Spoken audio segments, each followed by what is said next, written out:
Chapter 12. Voices of the Past. When Merlara woke, the sun was high in the sky.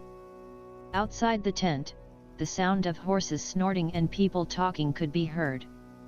She sat up, looking around. The fire had died down, the coals smoldering. A fresh shirt and leggings lay by her bed. As she exited the tent, she stopped and looked about her, curious to see the land in daylight. They were on a flat open plain. The tall grass was just beginning to turn dormant. Behind them, the mountains of Tyor could be seen. Turning to the north, Merlara was just able to see the mountain pass leading to Callagan. The stream where she had bathed flowed past the camp, widening in the distance to a large river, which ran on for several leagues. The Silj called it Regani, meaning untamed.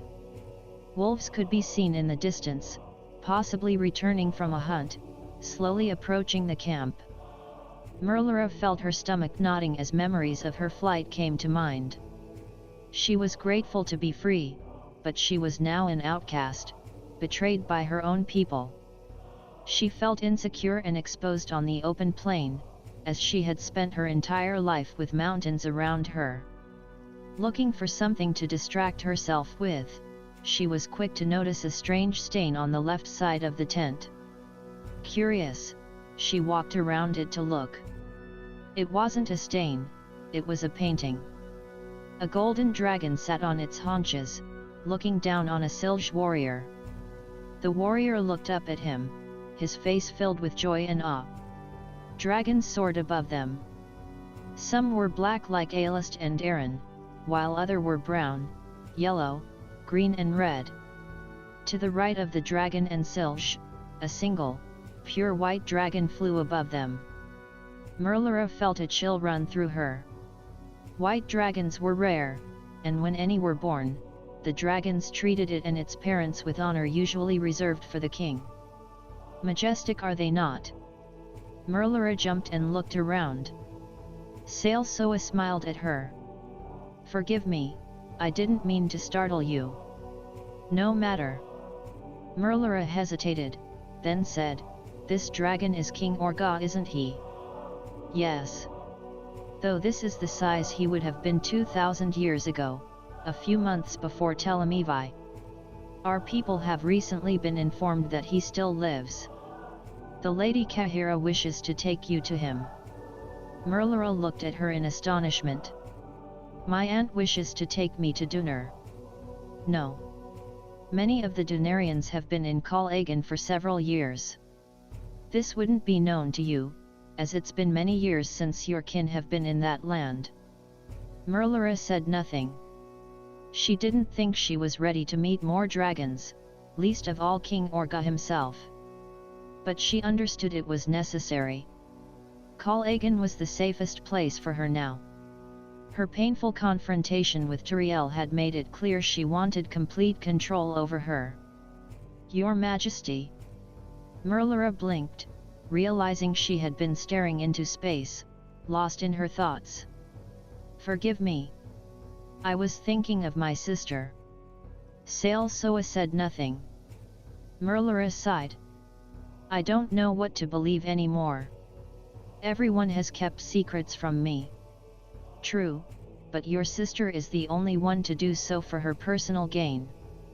Merlara stiffened. Forgive me, but I called her my sister out of habit. From this day forth, I have no connection with her. I wish all to know she is nothing to me. Seldrian looked grave. That is no small thing. With all due respect, I understand she is a threat to you, but it could be dangerous for you to deny any affection you may still have for her. I have no siblings, but I know many who do. Such bonds are not severed overnight. Tyor may have manipulated you, but your love for her was genuine.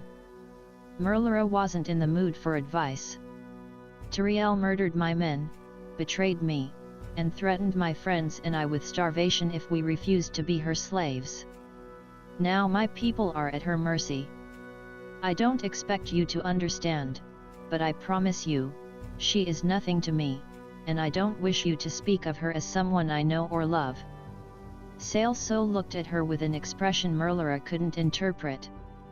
Pity? Anger? She wasn't sure, but she sensed Celso wasn't offended.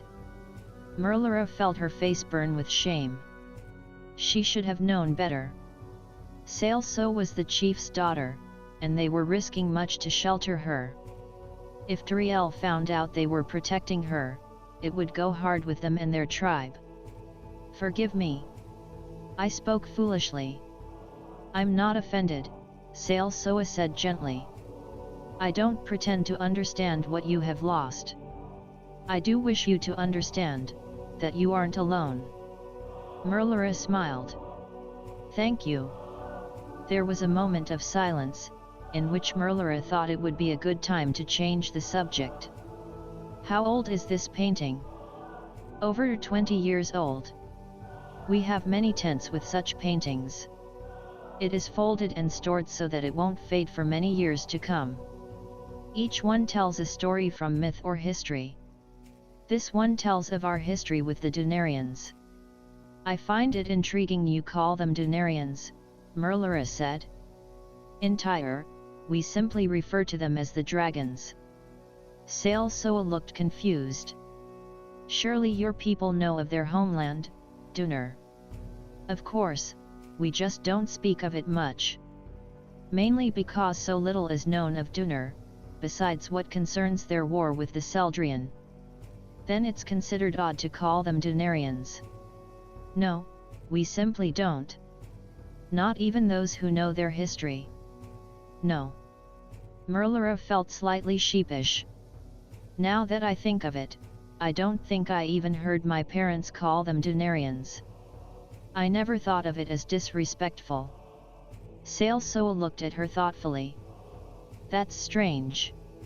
I suppose since your people are so divided on whether they helped you, who and what they are is a distant memory.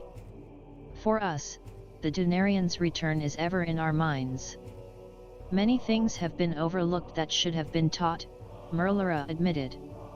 Our people have been conditioned to think of them as animals, rather than an intelligent race. Merlara wished she had thought of the dragons as the Caja and Silj did. Perhaps, if I had thought as they do, Tyor couldn't have manipulated me. The two women turned to look as Aodhnait and Aaron took flight, circling each other playfully. Merlara felt something stir within her, as though an ancient longing had been awakened. Celso gazed after the dragons as they flew out of sight above the clouds, her eyes filled with wonder. That is what we must remember, she said in a faraway voice, lest we forget, Dunarians are not human, but neither are they animals.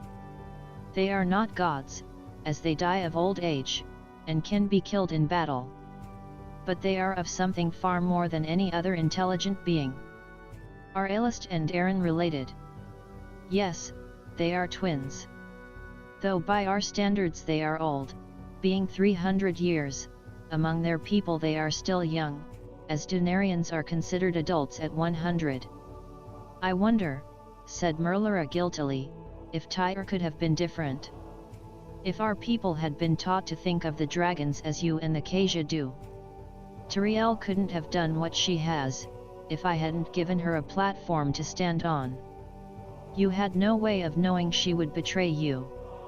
And you didn't have control over how others reacted to her lies. People often believe what benefits them, rather than what is true. Merlara nodded. I can't thank you enough for rescuing me. Don't trouble yourself. You owe us no debt. I only ask you do one thing for yourself. For myself. Yes. Today you will learn many things, including why Lady Kahira kept her existence from you. I only ask that, for your own sake, you don't resist your calling. Whether it be from fear, or thinking yourself unworthy. Many have done so, only to fall into despair. Your Dunarian blood has given you many gifts. Ignoring them will only bring you sorrow. Merlara said nothing, unsure what to say. Aelist and Aaron appeared, landing gracefully. As they did so, an eagle appeared above them. Seldrian turned to meet it. He landed on her forearm, looking at Merlara curiously. Seldrian smiled. "Well met, Aodhnait. I trust your mission was successful." The eagle bowed his head. "Well met, Seldrian. I have been successful, but I fear my news will bring grief to you and your guests." "What news?" Merlara said in alarm. "What was your mission?" Seldrian turned to her. "The Seldrian have been using the vultures as their spies. We have responded in kind. Aodhnait and many of his kin have agreed to spy for us. He played a part in your rescue. But that story must wait," Aodhnait said. "Your father asked me to inform you that you are needed. We are ready to begin the meeting." "We thank you, Aodhnait. Tell my father we're on our way." Aodhnait took flight. As he flew away, Aelist and Aaron turned and walked after him. As Merlara turned to follow Seldrian, howls began to rend the air. Seldrian beckoned to her. "Come, we are expected. That is the signal for us to gather."